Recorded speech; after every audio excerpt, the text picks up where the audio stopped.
आजच्या कार्यक्रमाचे प्रमुख अतिथी मार्गदर्शक महाराष्ट्र राज्याचे कर्तव्यदक्ष जलसंपदा मंत्री आणि आपल्या अहिल्यानगर जिल्हा कर्तव्यदक्ष जलसंपदा मंत्री आपल्या सर्वांचा आधारस्तंभ आणि इरादा अगर नेक है तो सबका मालिक एक है या उक्तीप्रमाणे हा सन्मान होतो।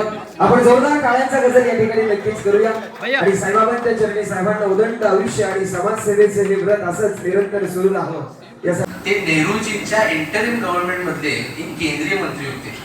मला वाटते पुरवठा आणि उद्योग हे दोन खाते त्यांच्याकडे होते आणि 1950 मध्ये फाळणीच्या वेळेस म्हणजे आजचा जो बांगलादेश आहे त्यावेळेस जो ईस्ट पाकिस्तान म्हणला जात होता आपल्या भारत देशामध्ये असण्याचं कारण खरं हे डॉक्टर श्यामाप्रसाद मुखर्जी। त्याचबरोबर 1950 मध्ये त्यांनी अनेक वेळा खरं तर कॅबिनेट मीटिंग्स मध्ये हा मेळावा हा युवकांचा मेळावा आहे। माझी विनंती आहे टाळ्यांचा गजरा आवाज हा खणखणीत असला पाहिजे। भारत माता की जय, वंदे मातरम, छत्रपती शिवाजी महाराज की जय, जय श्रीराम, जय श्रीराम। आज व्यासपीठावरती उपस्थित सन्माननीय महाराष्ट्र राज्याचे मंत्री राधाकृष्णजी विखे पाटील साहेब, उपस्थित भारतीय जनता पार्टी युवा मोर्चाचे महिला मोर्चाचे सन्माननीय पदाधिकारी, खरं तर आज शिर्डीमध्ये साईबाबांच्या या देवस्थानासमोर नतमस्तक होतो आणि शिर्डी बरोबरच या संपूर्ण भूमीला खरं तर सन्माननीय विखे पाटील साहेबांनी प्रगत केलेली एक विकसित केलेली एक पावनभूमी मी म्हणेन। आणि साहेब आपल्याला सांगणे अतिशय आवश्यक आहे की जरी या सुजयदादा इथं नसतील तरी या संपूर्ण दौऱ्याची रचना ही सुजयदादांशिवाय शक्यच नव्हती, त्यामुळे मी त्यांचं विशेषतः अभिनंदन करतो।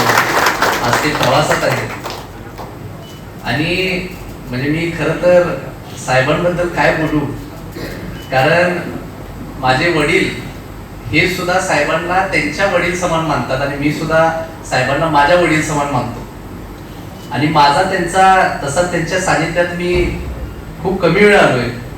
त्यांना मी अनेक वेळा ऑफिसला जेव्हा भेट द्यायला जायचो त्यांना काम करताना मी बघितलंय आणि आपले आता सन्माननीय आमदार अक्षयजी कडेले यांच्या प्रचारासाठी जेव्हा आलो होतो तेव्हा साहेबांबरोबर प्रचारात होतो। सन्माननीय रवींद्र चव्हाण साहेब पण होते आणि साहेब तुम्ही वयाने आमच्यावर किती ज्येष्ठ असला तरी तुम्ही हृदयावर आमच्यासारखेच तरुण आहात। कारण मी तुम्हाला सांगतो मला साहेबांबरोबर त्यावेळेसचा मला इतका आनंद होतोय सांगताना सुद्धा। त्यांच्यावर गाडी जेव्हा फिरत होतो म्हणजे आता ते इतके मोठी व्यक्ती आहेत, महाराष्ट्र राज्यामध्ये किती प्रकल्प उभा केले, महाराष्ट्राच्या इतिहासात राजकारणात किती कामं केले, परंतु गाडी त्यांच्यावर जेव्हा फिरत होतो तेव्हा मला गाडीत जाता जाता त्यांनी जो प्रत्येक प्रकल्प उभा केलाय ते स्वतः बोर्ड जाऊन दाखवत होते, काच खाली करून त्या प्रकल्पाबद्दल सांगत होते, त्याला किती निधी लागला, कसं ते घडवून आणलं। त्यामुळे म्हणतोय साहेब की तुम्ही किती ज्येष्ठ असला तरी तुमची आमच्यासारख्या तरुण वयाबरोबर अतिशय साधेपणाने म्हणजे खरंच कनेक्ट करताय मी असं म्हणतो आणि मला अतिशय आनंद आहे। मी साहेब मनापासून हात जोडून आभार मानतो की तुम्ही आजच्या या युवा मेळाव्याला उपस्थित राहिला, खरंच माझ्या मनापासून धन्यवाद व्यक्त करतो। आज आपण ही युवा शक्ती जागर यात्रा ची सुरुवात केलेली आहे आणि 1.5 ते 2 महिन्यापूर्वी या यात्रेची सुरुवात झाली। मला सर्वात प्रथमतः तर आपल्याला सर्वांनाच सांगायचं आहे की ह्या युवा शक्ती जागर यात्रेची सुरुवात जेव्हा झाली ही माझी खरं तर पक्षाची पहिली जबाबदारी आहे। मी आजपर्यंत कधी कुठला राजकीय कार्यक्रम स्वतः म्हणजे पुढाकार घेऊन केला नव्हता, परंतु ही युवा शक्ती जागर यात्रा माझा पहिला कार्यक्रम होता। 21 एप्रिलला आपण त्याची संकल्पना केली आणि सुरुवात केली आणि सांगताना आनंद ह्या गोष्टीचा होतोय की आजपर्यंत कुठल्याही पक्षाच्या कुठल्याही युवा संघटनेच्या अशा एखाद्या यात्रेच्या शुभारंभासाठी कधीही एखादे मुख्यमंत्री उपस्थित नव्हते, परंतु आपल्या यात्रेच्या शुभारंभासाठी सन्माननीय मुख्यमंत्री देवेंद्रजी फडणवीस साहेब आले होते, सन्माननीय रवींद्रजी चव्हाण साहेब आले होते आणि खरं तर एक खूप मोठा संदेश यांनी संपूर्ण महाराष्ट्र राज्यामधल्या युवा पिढीला दिलेला आहे की इथून पुढे सरकार आणि आपला पक्ष युवकांच्या प्रश्नांकडे किती गांभीर्याने बघणार आहे।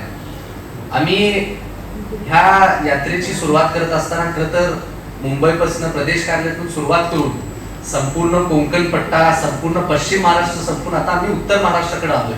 आज आमचा या यात्रेचा म्हणजे उत्तर महाराष्ट्र यात्रेचा 3रा दिवस आहे. अजून इथून पुढे आम्ही जळगाव, धुळे, नंदुरबार, मालेगाव, नाशिक अशा अनेक जिल्ह्यांमध्ये प्रवास करतोय. आणि प्रवास करताना मला खरंच जाणवतंय, खरं तर ही संपूर्ण यात्रा माझ्यासाठी चालती फिरती विद्यापीठ बनली. मी बघतोय की महाराष्ट्राची सुंदरता आणि समृद्धी ही तिच्या वैविध्यामध्ये आहे.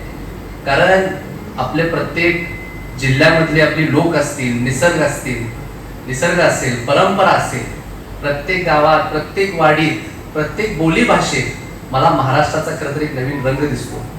आणि ह्या संपूर्ण दौऱ्यादरम्यान आम्ही अनेक देवस्थानांना सुद्धा दर्शन घेण्यासाठी गेलो होतो. तर आपले देवस्थान जे आपल्यावरती संस्कार करतात याचा सुद्धा मला अभिमान वाटतो. छत्रपती शिवाजी महाराजांचा विचार वारसा हा फक्त किल्ल्यांमध्ये नाही, युवकांमध्ये, त्यांच्या मनामध्ये आज सुद्धा जीवन दिसतो. त्याचबरोबर या संपूर्ण दौऱ्यामध्ये मला जाणवते की हा फक्त एक राजकीय दौरा नाही, हा खरं तर एक संस्कार प्रवास माझ्यासाठी बनलेला आहे. आणि मला ही संधी प्राप्त करून देणारे लोकसेवा, विकास, राष्ट्रहितासाठी समर्पित असणाऱ्या भारतीय जनता पार्टीने दिलेला आहे. मला आपल्याला सांगायचं आहे की आपण सर्वजण खरं तर भाजपामध्ये काम करणं हे आपलं भाग्य आहे. आणि मला आपल्याला सांगायचं की भाजपा म्हणजे फक्त भारतीय जनता पार्टी नाही, भाजपा म्हणजे भारतीय तत्व, भाजपा म्हणजे जनकल्याण, भाजपा म्हणजे पारदर्शकता. आणि या विचारांवरती चालणारे आपल्या सन्माननीय मुख्यमंत्री देवेंद्रजी फडणवीस साहेब, सन्माननीय प्रदेशाचे अध्यक्ष रवींद्र चव्हाण साहेब यांच्यामुळे मला ही संधी प्राप्त झाली. मी आपल्या भाजपाचं विचार किंवा या बाबतीत पक्षाचा अभ्यास सुद्धा करत असताना एक भारत अखंड भारत ही जी मोदीजींची संकल्पना आहे यातून प्रेरणा घेऊन आपल्याला आज एका अशा व्यक्तिमत्वाबद्दल सांगायचं आहे ज्यांनी खरं तर राष्ट्रहितासाठी अनेक ऐतिहासिक निर्णय घेतलेले आहेत. आपल्याला सर्वांना कल्पना असेल की डॉक्टर श्यामाप्रसाद मुखर्जी यांची 125वी पुण्यतिथी आता आहे. आणि देशासाठी त्यांनी जो लढा दिला त्याचा खरंच मला मनापासून अभिमान वाटतो. डॉक्टर श्यामाप्रसाद मुखर्जी यांच्याबद्दल 2 मिनिटं बोलीन. आपल्याला कल्पना असेल की ते नेहरूजींच्या इंटरिम गव्हर्नमेंट मधले एक केंद्रीय मंत्री होते. मला वाटते पुरवठा आणि उद्योग हे 2 खाते त्यांच्याकडे होते. आणि 1950 मध्ये फाळणीच्या वेळेस म्हणजे आजचा जो बांगलादेश आहे त्यावेळेस जो ईस्ट पाकिस्तान म्हणला जात होता हा खरं तर त्यामध्ये वेस्ट बेंगॉल सुद्धा सामील होणार होता. परंतु डॉक्टर श्यामाप्रसाद मुखर्जी हे पश्चिम बंगालचे होते आणि त्यांनी तिथं लढा देऊन आज वेस्ट बेंगॉल आपल्या भारत देशामध्ये असण्याचं कारण खरं तर हे डॉक्टर श्यामाप्रसाद मुखर्जी आहे. त्याचबरोबर 1950 मध्ये त्यांनी अनेक वेळा खरं तर कॅबिनेट मीटिंग्स मध्ये हा प्रस्ताव मांडण्याचा प्रयत्न केला की जम्मू आणि काश्मीर मध्ये जो 370 कलम लागू आहे तो खरं तर हटवला पाहिजे. आपल्याला सर्वांना कल्पना असेल त्यांनी खूप प्रसिद्ध त्यावेळेस एक त्यांचं वाक्य आहे की एक देश में 2 निशान 2 विधान और 2 प्रधान नहीं चलेंगे. आणि त्या दरम्यान त्यांनी त्यांच्या कॅबिनेट मंत्री पदाचा राजीनामा दिला आणि जम्मू आणि काश्मीरकडे प्रवास चालू केला आणि संपूर्ण भारत देशाच्या नागरिकांना एक आवाहन केलं. जम्मू आणि काश्मीरमध्ये गेल्यानंतर त्या राज्यामध्ये जायला एक स्पेशल परमिट लागायचं. त्यांच्याकडे परमिट नसल्यामुळे त्यावेळेसचे तत्कालीन मुख्यमंत्र्यांनी त्यांना कैद केलं, जेलमध्ये घातलं आणि त्या जेलमध्ये त्यांचा मृत्यू झाला. खरं तर हे आपल्या देशासाठी एक बलिदान म्हणावं लागेल.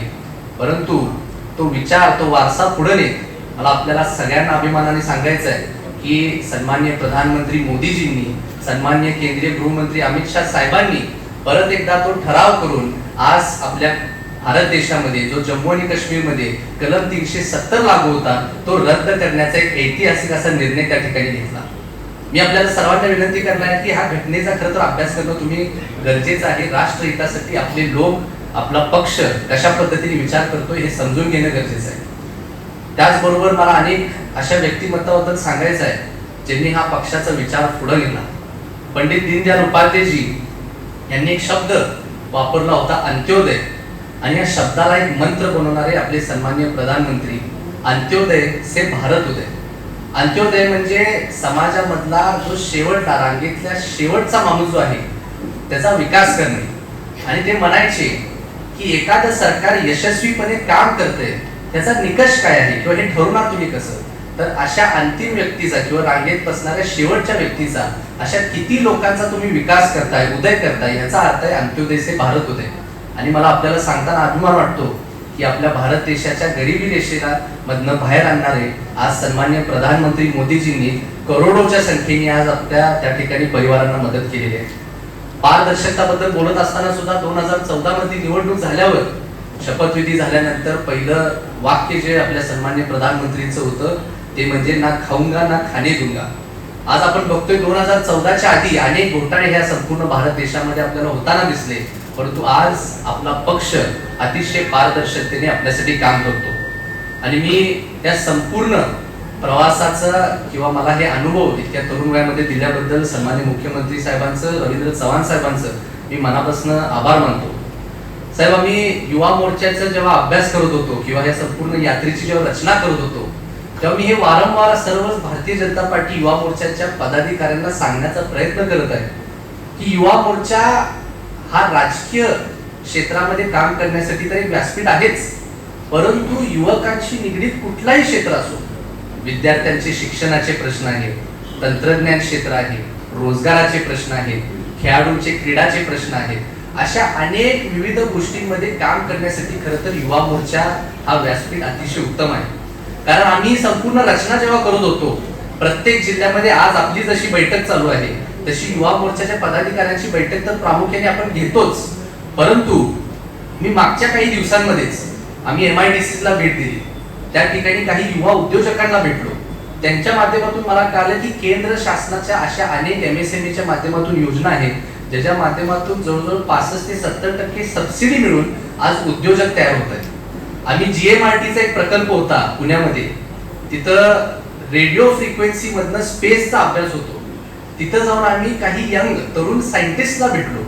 आम्ही KVK सारखा प्रकल्प कृषी विज्ञान केंद्रांच्या ठिकाणी भेट दिली. तिथं सुद्धा बघितलं की सरकार खरं तर युवा शेतकरी घडवण्यासाठी कशा पद्धतीने काम करतंय. आम्ही कोकणात जेव्हा गेलो होतो तेव्हा काही युवकांना भेटायला गेलो जे कासव संवर्धन करायचे, म्हणजे पशुची सेवा करणं, अशा अनेक गोष्टी ज्यामध्ये युवक काम करतात. हे खरं तर एक व्यासपीठ युवा मोर्चाचं आहे. आणि ह्या सर्व गोष्टी करत असताना मला थोडीशी माझी पार्श्वभूमी सुद्धा तुम्हाला सांगणं आवश्यक आहे. माझं खरं तर माझा जिल्हा हा कोल्हापूर आहे. तुमच्यातले कदाचित अनेक लोक कोल्हापूरला आले असतील. श्री महालक्ष्मी अंबाबाई, ज्योतिबा, बाळूमामा, नरसोबाची वाडी आणि अशा अनेक देवस्थान त्या कोल्हापूरमध्ये आहेत. फुटबॉल आणि कुस्ती कोल्हापूरमध्ये फार प्रसिद्ध आहे. कुस्ती तुम्हाला माहित असेल, म्हणजे कुस्तीची माती जसा आपण देवाला हळदी कुंकू वाहतो तसा आम्ही त्या मातीचा आदर करतो. त्याचबरोबर कोल्हापूर चप्पल आता प्राडामुळे संपूर्ण जगभरामध्ये प्रसिद्ध झालेला आहे. कोल्हापूरचा गुळ आणि कोल्हापूरची भाषा, साहेब आमच्या भाषेला खरं तर व्याकरण नाहीच आहे, म्हणजे आमच्या भाषा ही जग प्रसिद्ध आता झालेली आहे. आणि त्याचबरोबर माझ्या आई वडिलांनी ज्या पद्धतीने माझ्यावरती संस्कार केले आहेत याचा सुद्धा मला खरंच एक हिंदू असण्याचा, एक मराठा असण्याचा अतिशय अभिमान वाटतो. मला आपल्याला सांगायचं आहे की माझी पहिली ओळख साहेब एक खेळाडू म्हणून आहे. आपल्याला कदाचित कल्पना असेल, आमचा संपूर्ण परिवार हा पैलवानांचा परिवार म्हणून ओळखला जातो. माझ्या तब्येतीवरती जाऊ नका, मी माझा खेळ कुठला होता तो सांगतो. माझे आजोबा कैलासवासी भीमराव दादा महाडिक हे मोठे पैलवान होते. मोठे एवढ्यासाठी म्हणतोय कारण माहिती तुम्हाला पैलवानकीमध्ये जोड शोधायला लागते. तर माझे आजोबांची जोड किंवा त्यावेळेस कुस्ती लागली होती धारासिंग यांच्या बरोबर, त्यामुळं ते फार मोठे पैलवान होते. माझे वडील सुद्धा पैलवान होते आणि मला सुद्धा पैलवानकीमध्ये घालण्याचा प्रयत्न केला, परंतु ते झालं नाही मला, माझ्या दोन्ही भावांना. आणि म्हणून आम्ही एक वेगळा क्षेत्र क्रीडामध्ये निवडला आणि तो म्हणजे रेसिंग. मी नॅशनल लेवलला अनेक वर्ष वयाच्या 9व्या वर्षापासून करत होतो. फॉर्म्युला 1 कदाचित आपल्याला परिचित असेल तर गो कार्टिंग पासून त्याची सुरुवात झाली. भारत देशामध्ये अनेक नॅशनल चॅम्पियनशिप जिंकले आणि 2016 मध्ये मी पहिल्यांदा आंतरराष्ट्रीय स्तरावरती गेलो. तिथं गेल्यानंतर बघितलं की प्रत्येक देशाचा चॅम्पियन हा तिथं येऊन तिथं स्पर्धा करत असतो. म्हणजे मी जसं भारत देशासाठी होतो तसं Spain, England, Germany, France, Belgium, America, Turkey अशा अनेक विविध 20 देशातनं स्पोर्ट्समन तिथे येऊन एकमेकांबरोबर स्पर्धा करायची. मला सांगताना हे पण काही चॅलेंजेस, म्हणजे तिथं वातावरण फार वेगळं होतं. थंडी, म्हणजे आपण इथं 25-30 डिग्री मध्ये असतो थंडीत, तिथं -2, -4 डिग्री असतं. जेवण चपाती भाजी तिथं मिळत नाही, राहिला आई वडील नाही, भाऊ बहीण नाही, कोणी नाही. त्यामुळे अनेक तिथं अडी अडचणी खरं तर निर्माण होत्या. परंतु माझं एक ध्येय होतं की आपल्याला आपल्या देशासाठी काहीतरी करायचं आहे. मला आपल्याला सगळ्यांना सांगताना अभिमान वाटतोय की भारत देशासाठी सुवर्ण पदक मिळवणारा मी पहिला भारतीय फॉर्म्युला 3 वर्ल्ड चॅम्पियन. आणि तर माझं अभिनंदन ठराव हा लोकसभेमध्ये त्यावेळी चेअरपर्सन सुमित्रा महाजनजींनी केला होता. आणि अजून एक अभिमानाची गोष्ट अशी होती की ज्या ब्रिटिशरांनी आपल्या भारत देशावरती इतके वर्ष खरं तर इथं राज्य केलं, माझे तिथं जे 2 कोच होते ते ब्रिटिशर होते. आणि माझा एक टाइम्स ऑफ इंडियाच्या हेडलाईनला फोटो आला होता. मी चॅम्पियनशिप जिंकल्यानंतर 2 ब्रिटिश लोकांनी एका भारतीयाला खांद्यावरती घेतलेला आहे, माझ्या हातात भारताचा झेंडा होता. त्यामुळं अशी माझी ओळख खरं तर पहिली खेळाडू म्हणून होती. मी परत 2020 मध्ये कोविडच्या काळात परत आलो. आणि आपल्या सगळ्यांना माहिती आहे आज सोशल मीडियाचं युग आहे. त्यामुळे त्या क्षेत्रामध्ये काम करण्याचा प्रयत्न केला. सोशल मीडियावरती आज आपण बघतोय खरं तर आजच्या घडीला नकारात्मक प्रभाव हा सोशल मीडियाचा जास्त होताना दिसतोय. परंतु मी कुठं तर सोशल मीडियाच्या माध्यमातून कुटुंब व्यवस्था, आई वडिलांचा आदर कसा केला पाहिजे, भावंडांचा बहिणींचा सन्मान कसा केला पाहिजे, अशा पद्धतीचे व्हिडिओ दाखवण्याचा प्रयत्न केला. अनेक वेळा त्यातून उत्पन्न निर्माण व्हायला चालू झालं. आणि आज मी ते प्रत्येक रुपया हा प्रत्येक महिन्याला समाजाच्या विकासासाठी वापरतो. आणि अशा सोशल मीडियाचा खेळाचा प्रवास चालू असताना मी सन्माननीय मुख्यमंत्री देवेंद्र फडणवीस साहेबांना माझे वडील राज्यसभेवरती आल्यानंतर वारंवार भेटायला जायचो, त्यांच्याशी बोलायला जायचो. आणि आज सांगताना परत एकदा अभिमान वाटतोय की भारतीय जनता पार्टीचं खरं तर ह्याच्या आधीच माझ्याकडे कुठलीच जबाबदारी नव्हती. आजपर्यंत युवा मोर्चाचे सगळ्यात तरुण प्रदेशाध्यक्ष म्हणजे अनेक प्रदेशाध्यक्ष राहिले आहेत. धनंजय मुंडे साहेब होते, पंकजाताई होत्या, आता मागच्या काही कार्यकारिणी होत्या. आणि आजपर्यंतचे सगळ्यात युवा जे होते ते साहेब 34 वर्षाच्या पंकजाताई होत्या. 34 का 35 त्यांचं वय होतं 2009 मध्ये. परंतु साहेब मला वयाच्या 27व्या वर्षी संपूर्ण महाराष्ट्राच्या राज्यकारणामध्ये काम करण्याची संधी आपल्या पक्षाने दिलेली आहे, आपल्या वरिष्ठ नेते मंडळींनी दिलेली आहे. मी शेवटला एवढंच सांगेन की युवा मोर्चाचं काम आता इथून पुढे प्रचंड मोठ्या प्रमाणात वाढणार आहे. आपल्याला इतका आदर देत जेव्हा एखादे मंत्री महोदय मार्गदर्शन करायला येतात ही अतिशय मोठी गोष्ट आहे. आणि त्यांच्या मार्गदर्शनामध्ये आपण सर्वांनी खरं तर अशाच पद्धतीने कामकाज केलं पाहिजे. आणि भारतीय जनता पार्टी हा युवकांचा पक्ष आहे हे खरं सांगू तर अहिल्यानगरमध्ये आल्यावर जाणवतंय. कारण मी तर बघतोय अनेक मागचे 2 दिवस दौरा करतोय. प्रत्येक स्थानिक स्वराज्य संस्थांमध्ये आज आपली सत्ता आहे.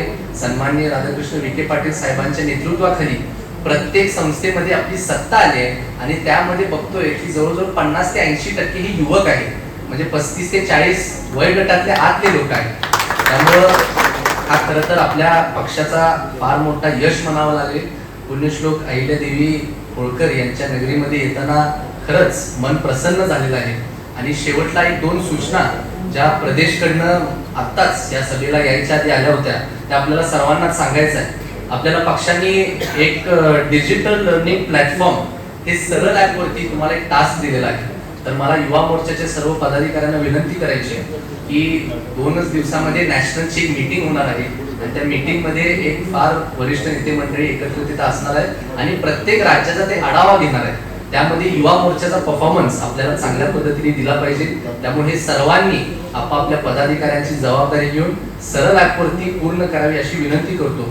त्याचबरोबर 28 तारखेला आपल्याला माहिती आहे सन्माननीय प्रधानमंत्री मोदीजींचा मन की बात हा प्रोग्राम होणार आहे. सकाळी 11 वाजता 28 तारखेला आपण सगळ्यांनी मिळून बूथ लेवलला जाऊन हे कार्यक्रम राबवावे अशी मी आपल्याला विनंती करू. कारण प्रदेशावरनं नॅशनल मधनं आपल्याला सर्व प्रोग्राम झालेले आहेत. मी परत एकदा व्यासपीठावरती उपस्थित सर्व सन्माननीय मान्यवर आपण सर्व पदाधिकारी आपण इथं मला बोलवलात, माझा सन्मान केला, सत्कार केला त्याप्रती आपल्या सर्वांच्या प्रती कृतज्ञता व्यक्त करतो आणि थांबतो. धन्यवाद. भारत माता की जय.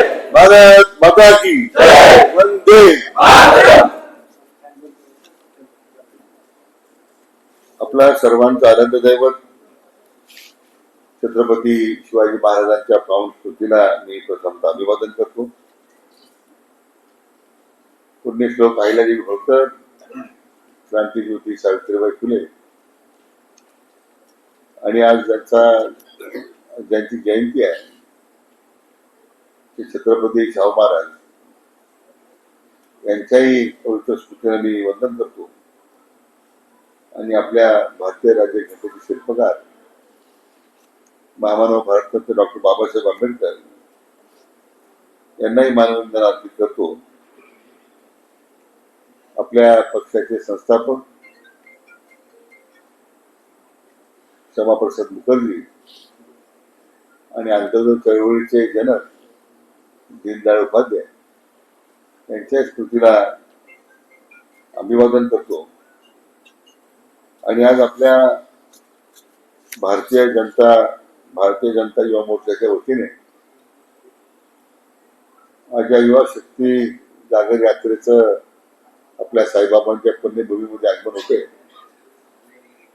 आणि ज्यांच्या नेतृत्वाखाली असा आगळा वेगळा उपक्रम मला वाटतं आपल्या राज्यामध्ये पहिल्यांदाच होतोय. त्या भारतीय जनता युवा मोर्चाचे प्रदेशाध्यक्ष एक तरुण तडाखर असं नेतृत्व मान्य कृष्णराजी महाडिक, आपल्या भारतीय जनता पक्षाचे उत्तर विभागाचे जिल्हाध्यक्ष मान्य पी.जी. जेलकर,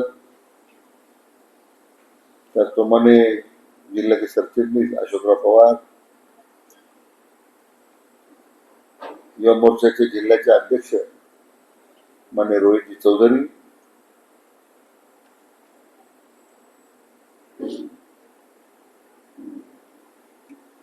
शिर्डीच्या नगराध्यक्षा जयश्रीताई थोरात, उपनगराध्यक्ष अभय भैया शेळके, आपले शिर्डी शहराचे अध्यक्ष मान्य रवी काका गोंदकर, योगीजी गोंदकर, किरणजी बोराडे, रवींद्र गोंदकर, सुरेंद्र आंबाडे, इतर सर्व युवा मोर्चाचे सर्व उपस्थित पदाधिकारी आणि उपस्थित सर्व बंधू भगिनी आणि मित्र, प्रथमतः आपल्या सर्वांच्या वतीने आपल्या बाबांच्या पावनभूमीमध्ये युवा शक्ती जागर यात्रेच्या निमित्तानं युवा मोर्चाचे प्रदेशाध्यक्ष मान्य कृष्णकांतजी महाडिक आज आपल्यामध्ये ज्यांचं आगमन झालंय, मी आपल्या सर्वांच्या वतीने त्यांचं मनपूर्वक स्वागत करतो. त्यांना धन्यवाद देतो. आपल्या युवा मोर्चाचे जिल्हा अध्यक्ष मान्य रवी चौधरी त्यांचं आणि त्यांच्या सहकार्यांचं आपलं सर्वांचं अभिनंदन करतो. मला वाटतं इतक्या मोठ्या प्रमाणामध्ये पहिल्यांदाच युवा मोर्चाचे कार्यक्रम आपल्या भागामध्ये घडतोय. रवी, तुझा आणि तुझ्या सर्व सहकार्यांचं मनापासून अभिनंदन करतो. तर येऊ शक्तीचा या यात्रे जागर याच्या यात्रेच्या निमित्तानं जे काही अनुभव आपल्या समोर पुस्तकांनी मांडले आणि महत्वाचं की आपण या यात्रे निमित्तानं राज्याच्या संस्कृती दर्शन होतंय, परंपरा आहे याची जवळ माहिती होते. त्या भागातील प्रश्नांबरोबर तरुणांच्याही बरोबर वावरताना आजच्या तरुणाईची काय अपेक्षा आहे सरकारकडून त्याची माहिती मिळते. आणि हा प्रत्येक आपला अनुभव पाठीशी घेऊन उद्या राज्याच्या युवकांसाठी काय आपल्याला योजना तयार करता येतील, कोणती नवीन धोरणं राज्य सरकारने युवकांसाठी घेतली पाहिजे, त्यासाठी मग या युवा मोर्चाच्या वतीने सरकारकडे सुद्धा आग्रह करता येईल.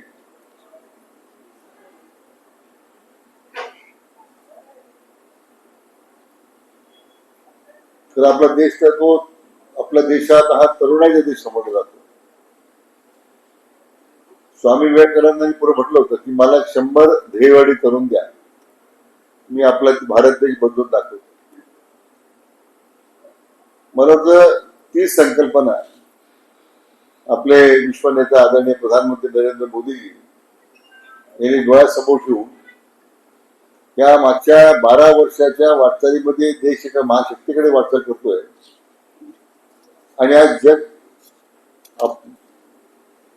आपला देश बोलतो आणि जग ऐकतं अशी आपल्या जगाचे एक वेगळ्या स्तरावर आदरणीय प्रधानमंत्र्यांच्या नेतृत्वाखाली आपली वाटचाल सुरू आहे. त्यामुळे युवा शक्तीला उद्याच्या भविष्याची वाटचाल, उद्याचं भविष्य देताना अनेक उपक्रमातून, आता डिजिटल इंडिया आहे, मग मेक इन इंडिया आहे, सगळ्यात जास्त स्टार्टअप असताना आपला देश आहे. आता स्टार्टअप मध्ये काम करणारे कोण मुलं आहेत? कोणी आमच्यासारखे ज्येष्ठ कोण नाही. सगळी तरुणाईनी स्टार्टअप मध्ये देशाचं नाव जगाच्या पाठीवर त्या ठिकाणी आपल्या देशाचं नावलौकिक वाढवलेलं आहे. आणि म्हणून युवा शक्ती काही फक्त संख्याबळ नाही, युवा शक्ती नेहमी एक बौद्धिक आणि ऊर्जा संपन्न अशा प्रकारची शक्ती तुमची आहे. आणि हे सगळं ज्यावेळी आपण त्या युवा शक्तीचा जागर म्हणून आपण ज्यावेळी यात्रा काढतोय, याच्यामध्ये जी विचार मंथन करतोय, येणाऱ्या काळामध्ये जी आव्हानं आपल्या समोर उभी आहे, प्रत्येक वेळी आपण ज्यावेळी युवा शक्तीचा विचार करतो त्यावेळी आपण बेरोजगारी चर्चा करतो. तरुणाचे काय प्रश्न आहे, त्याला व्यवसायाला पैसे नाही म्हणून आपण त्याला कर्ज मिळत म्हणून सांगतो. परंतु आज सगळ्यात मोठं आव्हान जे आहे आपल्या समोर ते आपल्या या अंमली पदार्थाच्या संबंधी आज प्रत्येक महाविद्यालयाच्या बाहेर, प्रत्येक शिक्षण संस्थेच्या बाहेर आज अधिकाधिक आपले तरुणाई अंमली पदार्थाच्या आहारी चाललेली आहे. मला वाटतं हेच आव्हान युवा मोर्चाच्या निमित्तानं आपण स्वीकारलं पाहिजे. याची जागृती तरुणांमध्ये करण्याची आवश्यकता आहे. आणि म्हणून मला वाटतं हा जागर करताना माडिक साहेब आपल्याला विनंती आहे की या अंमली पदार्थाच्या बाबतीमध्ये सुद्धा अधिक प्रभावीपणे लोक जागृतीचं काम करण्याची आपल्याला आवश्यकता असं माझं मत आहे.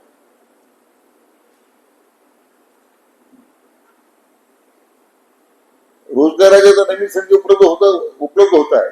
आज आपल्या शिर्डीच्या MIDC मध्ये जो डिफेन्स क्लस्टर आलेला आहे तिथे 2,000-1,000 रोजगार मिळेल. पण आम्ही हरेगावला 4,000 एकर जमीन आणखी डिफेन्स क्लस्टरला पण दिली, DRDOला दिली, डिफेन्स करता दिली. आज आत्मनिर्भर भारताच्या वाटचालीमध्ये देश स्वयंपूर्ण होतोय सगळ्या क्षेत्रामध्ये. पण त्याच्यामध्ये सगळ्यात मोठी उपलब्धी काय आहे की त्यामध्ये तरुणांना रोजगार निर्माण होतोय. हे लक्ष मला वाटतं आदरणीय प्रधानमंत्र्यांनी आपल्या मगाशी म्हटल्याप्रमाणे आपल्या डोळ्यासमोर ठेवलेलं आहे. आज 12 वर्ष सतत आपल्या देशाचे प्रधानमंत्री राहण्याचा एक विक्रम आदरणीय मोदी साहेबांनी करून दाखवलेला आहे. तर म्हणजे आपल्या सर्वांच्या वतीने त्यांचं मी अभिनंदन करतोच आहे. परंतु अतिशय निरपेक्ष मला वाटतं एक अविरतपणे देशाच्या विकासाकरता, देशाच्या प्रत्येक समाजाच्या घटनाकरता त्यांनी सुरू केलेल्या योजना आहे, त्या योजनेची सुद्धा चर्चा आपण तरुणांनी केली पाहिजे. मग मी स्टार्टअपचा उल्लेख केला. ज्या ज्या योजना सरकारमध्ये सुरू आहेत, आता आपल्याकडे तरुणाला विचारलं काय योजना आपण भारत सरकार देतो आपल्याला, 1-2 योजना सांगा बरं तुम्ही.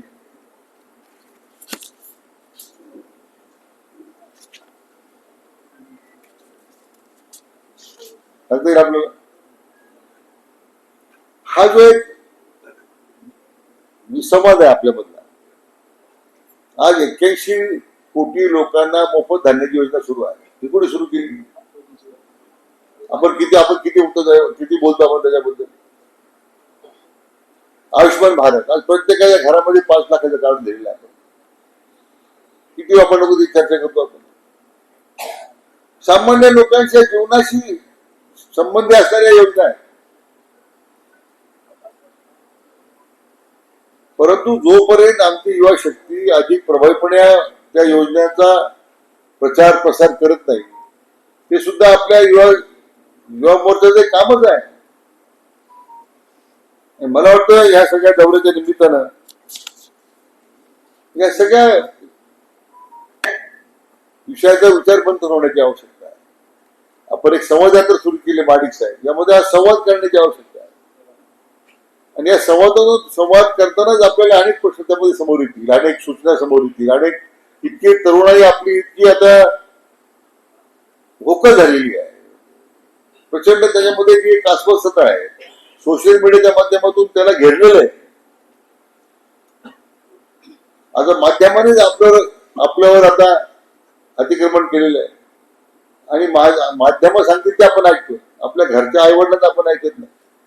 पण सोशल मीडियावर काय आलंय, युट्यूबवर काय आलेलं आहे, इंस्टाग्रामवर काय आलेलं आहे, हे आमच्या तरुणावर प्रभाव करणारी सगळ्यात मोठी गोष्ट आहे. आपण याचा बदल करू शकतो का? आपण नाही करू शकतो. तंत्रज्ञान बदलण्याची क्षमता कोणामध्ये नाही, कारण त्याच्यामध्ये असणाऱ्या अनेक देशांची अर्थव्यवस्था त्याच्यावर आहे. आता तर कृत्रिम बुद्धिमत्ता आलेली आहे आणि या कृत्रिम बुद्धिमत्तेचा परिणाम काय होणार आहे? आपण फक्त चर्चा करतोय की या आलेली आहे, या आले म्हणजे काय आलं, पण त्या कृत्रिम बुद्धिमत्तेचा परिणाम येणाऱ्या काळामध्ये विकासात्मक कामावर काय होणार आहे, माणसाच्या सार्वजनिक आयुष्यावर काय होणार आहे, तुमच्या जीवनाच्या एकूण वाटचालीवर त्याचा काय परिणाम होणार आहे, हे विषय मला वाटतं माडिक साहेब घेतले पाहिजे. अशी मजा या निमित्तानं माहीत नाही, याला सुसंगत आहे मला माहित नाही, पण मला जो वाटतं ते मी आपल्याशी बोलतोय. आज युपीआयचे पेमेंट आपण आणले मोदीजीने, आता तो जो पेमेंट गेट आणलेला आहे, शोध लोकांनी त्याची टीका केली. आज भाजीवाला सुद्धा ते युपीआय मध्ये पेमेंट घेतो. युपीआयचं आणल्यानंतर या देशाच्या अर्थव्यवस्थेत किती परिणाम झाला? आज 350 लाख कोटी पेक्षा व्यवहार युपीआय झाला. ट्रान्सपरन्सी आली, पारदर्शकता आली, डीबीटी आलं. डीबीटी मुळे मधल्यामध्ये दलाल लोक जे पैसे खायचे वेगवेगळे ते संपले. थेट आता लोकांना त्याचे अधिकार मिळायला लागले, थेट लोकांना त्या योजनेचा लाभ मिळायला लागला. हे केवळ फक्त आदरणीय मोदी साहेबांच्या कल्पनेतून आलेल्या कल्पना सगळ्या ही सगळी भूमिका होती. आणि आज सुद्धा आपलं असं आहे सगळ्यांचं की आज राज्याचे जे लोकप्रिय मुख्यमंत्री आहेत देवेंद्रजी, ज्या पद्धतीने त्यांनी या राज्याचं नेतृत्व करताना जो एक आमूलाग्र बदल आणलेला आहे, डिफेन्स क्लस्टर काय आले मी त्याचा उल्लेख करत होतो, वेगवेगळ्या पायाभूत सुविधा निर्माण करतात, त्यातून काय निर्माण होणार आहे? त्यातून रोजगाराची संधी निर्माण होणार आहे. युवा शक्तीला अधिक त्याची क्रियाशक्ती अधिक जागृत करण्याचं काम होणार आहे. आज देशामध्ये विश्वनेता म्हणून आदरणीय मोदी साहेब आहे आणि आपल्या राज्यामध्ये त्यांच्याच मार्गदर्शनाखाली काम करणारे आपले लोकप्रिय मुख्यमंत्री आहेत. मला वाटतं इतकं चांगलं वातावरण देशामध्ये पूर्वी कधीच नव्हतं की जे समर्पण जे आहे त्यांचं लोकांच्या प्रती, समाजाच्या प्रत्येक घटकाच्या प्रती, मला वाटतं हे समर्पण यापूर्वी कधी पाहायला मिळालं. आणि आज योग्य वेळी ही यात्रा आपण काढली आणि त्या यात्रेच्या माध्यमातून अशा वेगवेगळ्या विषयावर चर्चा आपण करताय, चर्चा व्हायला पाहिजे. आपली जी चर्चा होत नाही त्याचा उपयोग मधल्या काळामध्ये ती कॉकरोच जनता पार्टी काही निघाली, म्हणजे एखाद्या नीटच्या मुद्द्यावर त्याने एक प्रश्न उभा केला. पण युवकांचे जे ऍस्पिरेशन आहेत का त्याबद्दल युवकांची भावना नाही म्हणणार मी, की त्यांची जी काही मानसिकता आहे किंवा त्यांनी जी काही अपेक्षा व्यक्त केलेल्या आहेत त्यामध्ये आम्ही कुठे कमी पडतो का? ही कॉकरोच जनता पार्टी कुठे अमेरिकेत बसणारा माणूस ती एखादी साईड काढतोय. आज 10 मिलियन फॉलोअर्स एका तासात होत आहेत. हे कशाच परिणाम? याचा अर्थ युवा शक्तीला अधिक साथ घालण्याची गरज आहे. तो जे मांडणारे विषय ते समजून घेण्याची गरज आहे. त्याला कोणीतरी साथ घालण्याचा प्रयत्न केला आणि त्याला त्याला असं वाटलं की हा माझा प्लॅटफॉर्म आहे, हा माझा मार्ग दाखवणारा ही माझी संधी आहे. तिथे आपल्या युवा मोर्चाचं काम आहे. या सगळ्या अशा अपप्रवृत्ती आहेत. नंतर त्या कॉकरोच जनता पार्टीने सांगितलं की मोदी साहेबांवर टीका करायला लागले त्याचं अस्तित्व संपलं त्यावर. परंतु येणाऱ्या अशा प्रत्येक प्रसंगामध्ये मला वाटतं आपल्या युवा मोर्चाच्या माध्यमातून हे अधिकाधिक प्रभावीपणे काम करण्याची आवश्यकता आहे. महाविद्यालयामध्ये जाणं, महाविद्यालयाच्या भोवती असताना म्हटलं म्हणून अंमली पदार्थाचा तर इतका मोठा प्रश्न आहे तो आपण या निश्चितपणे लक्ष घातलं पाहिजे. मला वाटतं जसं आता नक्षलात बोलण्याचं एक मोठं काम आदरणीय आपले गृहमंत्री अमित भाईंनी केलेलं आहे. नक्षलात संपला ना, संपणार नाही असं लोक म्हणतो. कारण पाकिस्तानच्या ज्या मुजाहिदीन असतील किंवा ज्या फुटरवादी शक्ती आहेत ते त्याला पाठबळ द्यायचं. 22 सर्व आपल्याकडे वाढत चालली होती, पण तरी सगळी संपवून आता आपल्या समोर आव्हान तितकंच हा अंमली पदार्थ सुद्धा एक वेगळ्या प्रकारचा नक्षलवादच आहे. आणि हा सामुदायिकपणे आपण एकत्र येऊन तो त्याच्यावर लढा दिला पाहिजे. त्यामध्ये आमची युवा शक्तीचं काम फार मोठं राहणार आहे.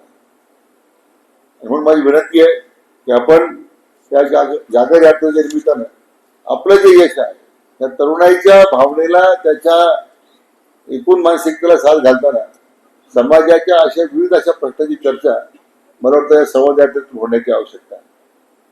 मला आनंद आहे की आज एक चांगला युवा नेता कृष्णराज महाडिक त्यांचे वडील मी जवळचे मित्र आहोत.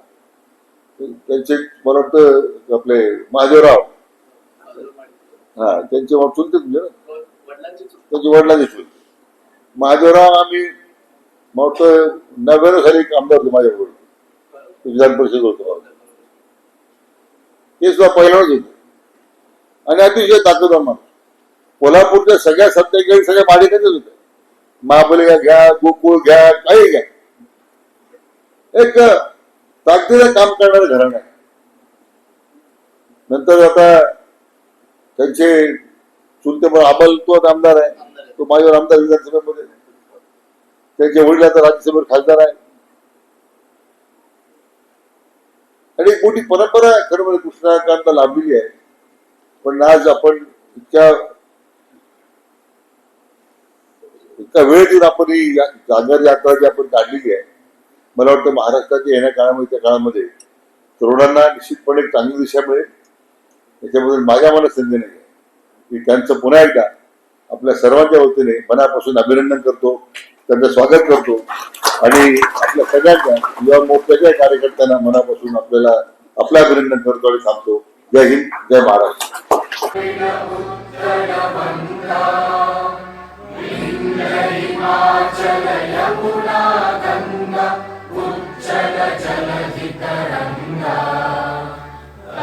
शुभ नामे जागे तव शुभ आशीष मा